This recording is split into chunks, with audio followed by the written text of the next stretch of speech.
સ્ત્રીને રુદન કરતા જોઈને અને દૈવી જીવ જાણીને આપે યોગ્ય ન્યાય દેવડાવવાનો દ્રઢ સંકલ્પ કર્યો. શ્રી ગુસાઈજીએ ગુપ્ત મંત્રણા કર્યા પછી બાદશાહને સુબા અને સાવકારની સ્ત્રીને કેદખાનામાં નખાવ્યા. ત્યાર પછી એક વિશ્વાસુ માણસને આ બંને વચ્ચે થતી વાતની નોંધ લેવાનું કહ્યું.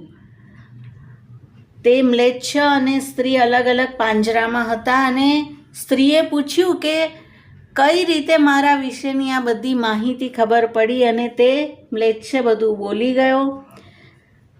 બાદશાહનો રાખેલો વિશ્વાસુ માણસ આ બધી વાતની નોંધ કરી લીધી અને બીજે દિવસે દરબારમાં જાહેર કરાવી. તે મ્લેચ્છનો ગુનો સાબિત થયો